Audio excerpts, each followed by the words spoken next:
Now that I've filled the word bubble with this gradient, I want to get rid of the extra color that's falling outside of the word bubble outline there. And there's a couple of different ways that I could do this. I suppose what I could do is I could grab my paintbrush tool and I could simply paint in white. That would be fine. But my only problem with that is that painting in white actually adds pixels to our selected layer, our color layer inside the layers palette. I don't want to add any more pixels in.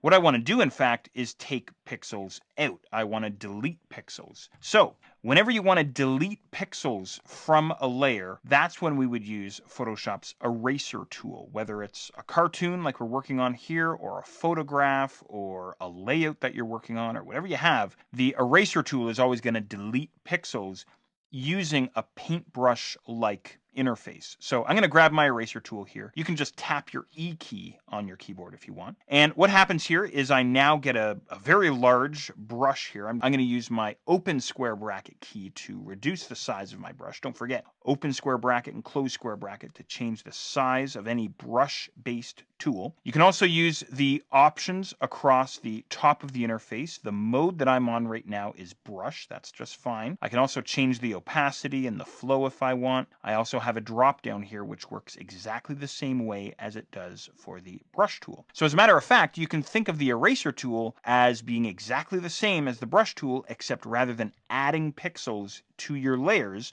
which is what the brush tool is going to do, the eraser tool is actually going to delete them. So all I'm going to do here is just carefully work my way all the way around the word bubble here, being careful not to cut into the word bubble.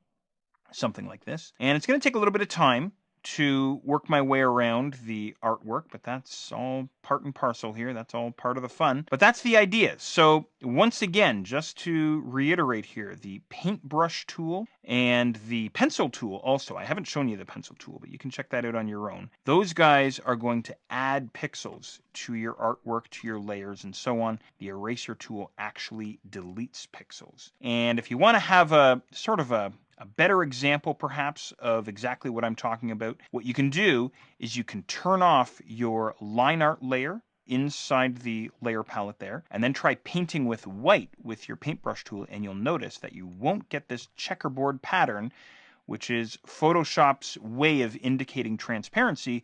Instead, what you'll get is actual white paint sitting on top of your artwork, right? Sitting inside your layer. So that's the big difference between the eraser tool and the paintbrush tool in Photoshop.